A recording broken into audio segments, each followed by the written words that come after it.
Shalom. Kali ini kita melanjutkan renungan kita dalam Injil-Injil yang ada dalam kitab-kitab yang ada dalam Alkitab. Kali ini kita akan membahas dari kitab Bilangan. Ya.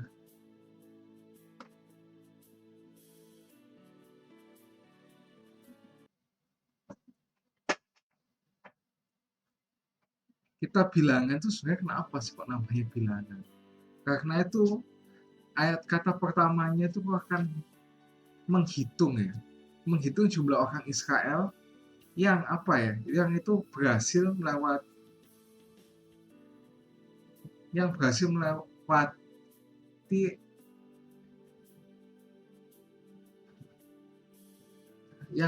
melewati perjalanan itulah, paling enggak yang berhasil sama pertama kali. Itu ada 2 kali. Yang pertama itu kan sebelum nyebrang sungai itu kan, yang kedua yang setelah menyeberang sungai.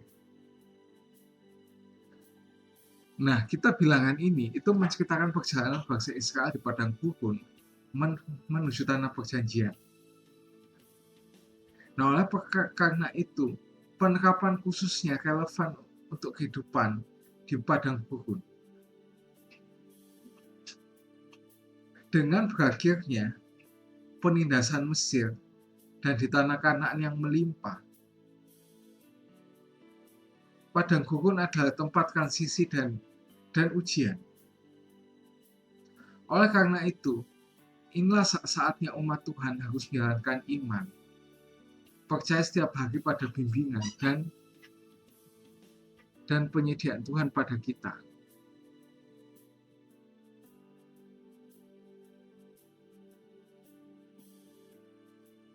Nah, meskipun itu merupakan suatu perjalanan yang sulit, yang penuh dengan ujian, pencobaan, dan kegagalan. Tapi setiap langkah dalam perjalanan tersebut membuktikan kesetiaan Tuhan. Buktinya apa sih? Yang pertama, bahwa umat Allah mendapati diri mereka di padang gurun yang merupakan bukti dari anugerah keselamatan dari Tuhan. Atau dengan tanda-tanda dan mujizat-mujizat yang dahsyat yang melepaskan mereka dari perbudakan di tanah Mesir dan membawa mereka melintasi laut Tebrau, sehingga laut itu dibelah sama Tuhan melalui Musa yang mengangkat tongkatnya itu.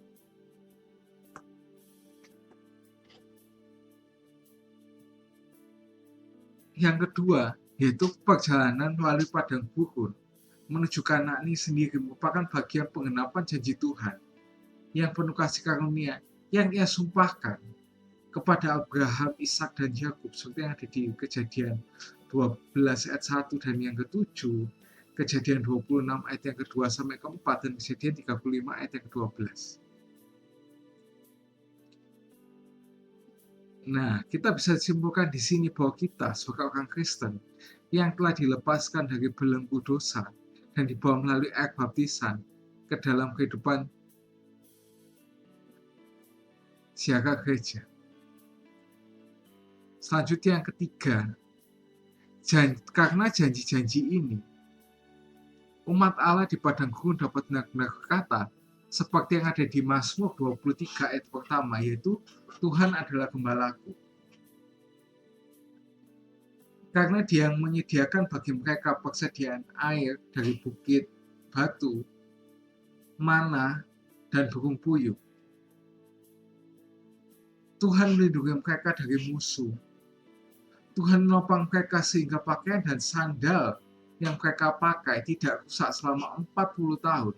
Seperti yang katakan di Ulangan 29 ayat yang kelima. 40 tahun lamanya aku memimpin kamu berjalan di padang gurun. Pakaianmu tidak menjadi rusak di tubuhmu dan kasutmu tidak menjadi rusak. Di kakimu ini suatu bentuk penyertaan Tuhan yang sangat luar biasa. Ya kita pun aja beberapa tahun sekali kita harus beli baju karena mungkin apa ya, sudah rusak, sudah mungkin sobek dan sebagainya. Sandal pun, alas kaki ataupun sepatu juga kita harus beli, bukan karena tuntutan zaman, tapi apa mungkin lama nggak dipakai, lama sudah dipakai, sudah umurnya, sudah akhirnya dia sobek, dia akhirnya jebol dan sebagainya, kita akan perlu beli. Tapi ini benar-benar penyertaan Tuhan yang sangat-sangat luar biasa. 40 tahun nggak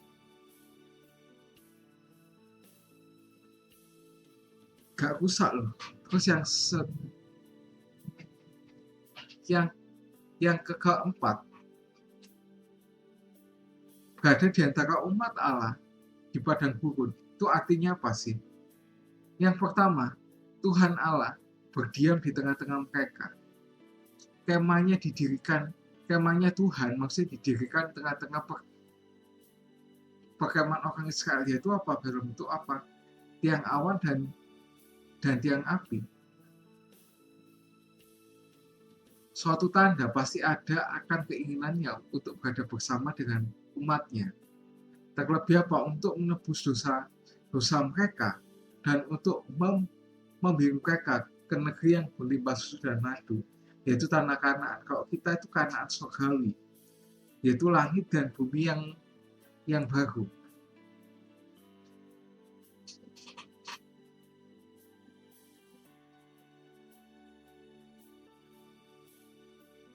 Karena perjanjian baru itu secara konsisten menggambarkan kehidupan gereja di zaman sekarang sebagai di padang gurun, maka ada banyak penerapan di dalam kitab bilangan yang bisa kita pelajari.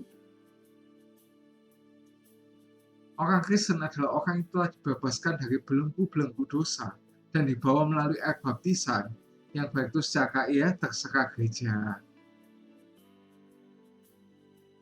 Gereja-gereja yang ada mau baptis pakai apa, cara gimana, pokoknya kan pakai air kan. Ke dalam kehidupan secara gereja yang melakukan perjalanan menuju langit dan bumi baru yang sudah dijanjikan Tuhan dari perjanjian lama dan juga terlebih di kitab Wahyu ya. Dengan mengingat perbandingan ini, penulis kitab Ibrani memperingatkan bahwa banyak orang di padang gurun ini tidak pernah masuk ke dalam pergantian Allah karena ketidaktaatan dan ketidakpercayaan.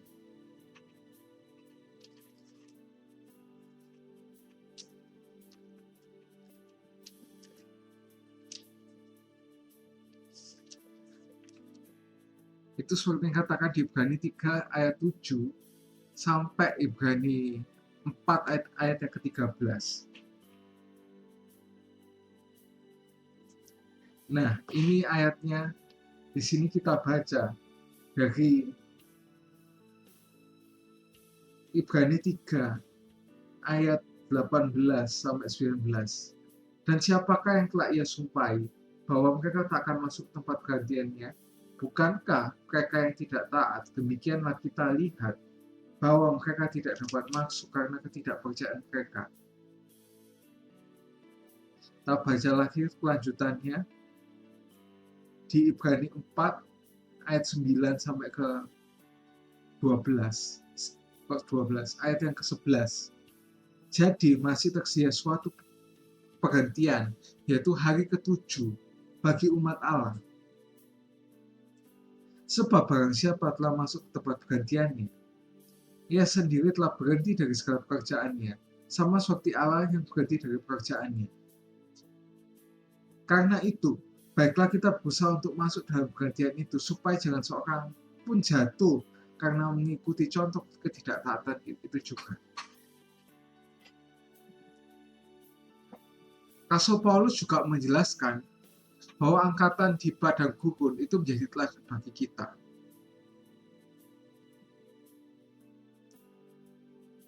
dengan memperhatikan bagaimana bangsa Israel dibaptis dalam tanda kutip di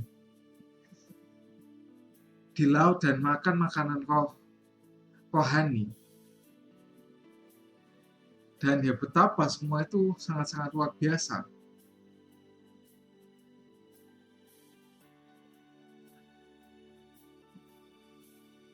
Batu karang rohani yang mereka minum adalah Kristus sendiri. Seperti yang dikatakan di 1 Korintus di 1 Korintus 10 ayat 1 sampai ayat 11. Kita enggak bakal baca semua ya, karena banyak ayatnya.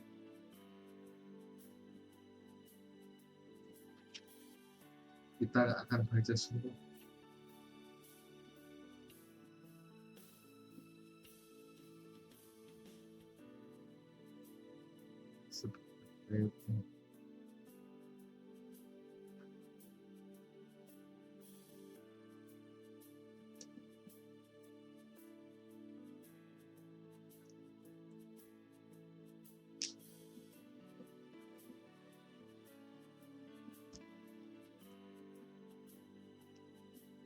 Kita baca di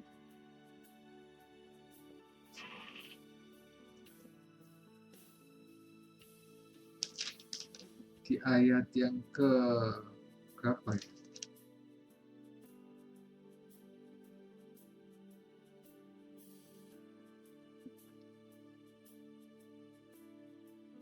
Ayat yang 7 sampai yang ke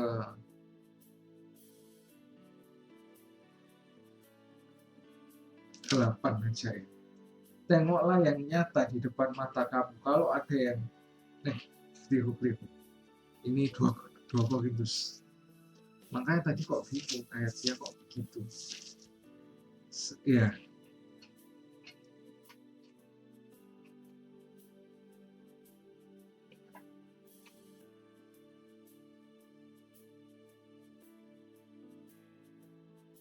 Nah, ini kita baca. Nah, ini 1 Korintus 10 ayat 1 sampai ayat ke-11.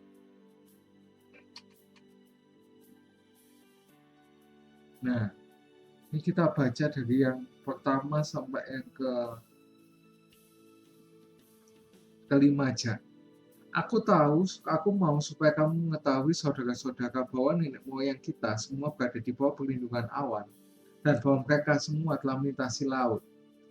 Untuk menjadi pengikut Musa, mereka telah dibaptis dalam awan dan dalam laut.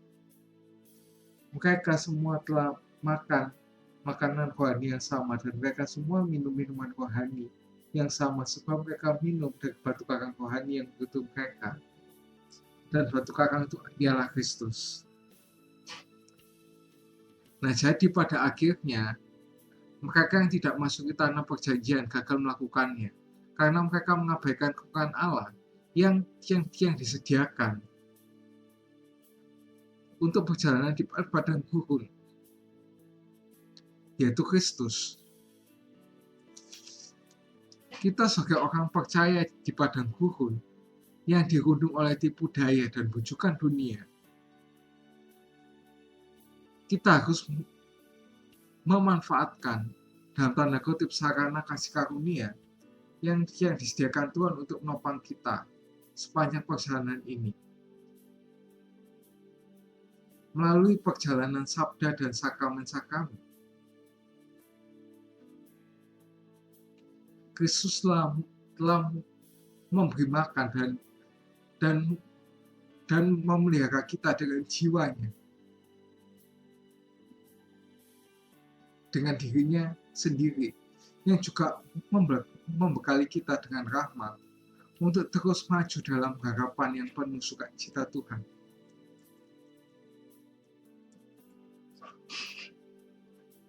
Yang terakhir, untuk setiap penyebutan generasi di padang gurun akan memunculkan disfungsi dan keberdosaan umat Allah yang berulang kali diungkapkan sebagai bersungut-sungut atau bahasa kasarnya ngomel ya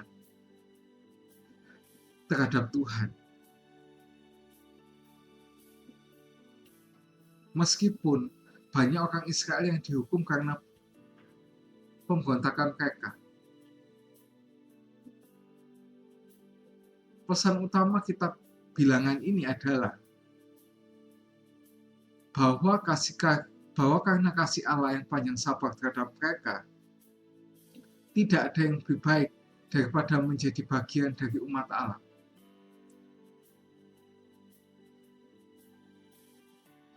Sebab demi pujian-pujian dan pujian atas anugerahnya, umatnya memang akan masuki negeri itu karena dia yang telah memutuskan untuk memberkati mereka dan tidak mengutuk, seperti yang katakan di Bilangan 22 ayat yang ke-12.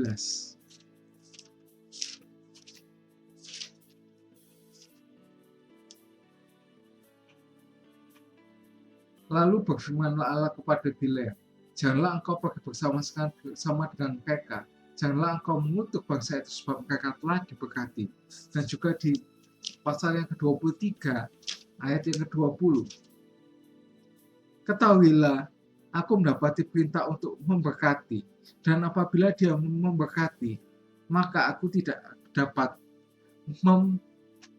membalikannya. Kalau ini Tuhan putusin gini, pasti dijalani. Memang si ayat-ayat ini tuh banyak sih diambil untuk orang-orang yang percaya Injil kemakmuran. Ya. Tapi apakah Tuhan itu memutuskan itu juga untuk kita apa enggak ya? Nah, maka kita perlu pikir ulang sebelum pakai ayat. Karena itu enak kan, ya kan? Kalau Tuhan berarti kita, siapa yang bisa kutuk kita?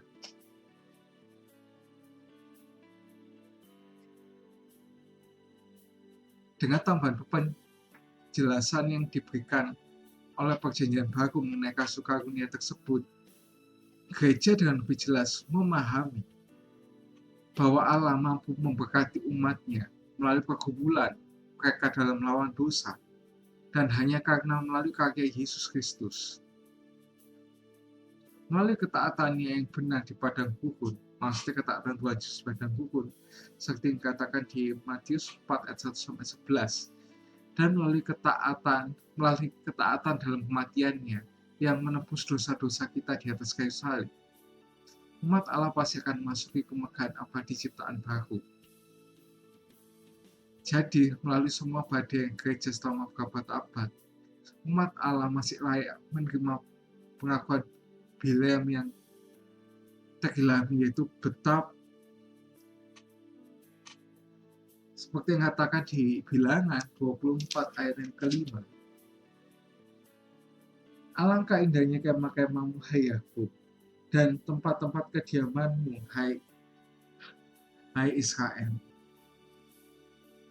Berbahagialah setiap orang yang mendengar atau membaca firman Tuhan, merenungkannya, menyimpan dalam hatinya, dan bahkan melakukannya dalam kehidupan sehari-hari. Ia seperti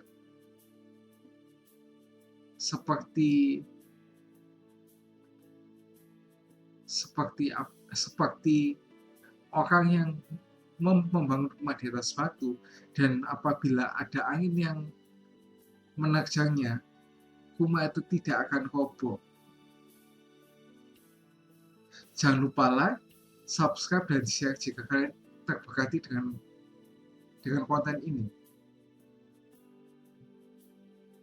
See you and God bless you.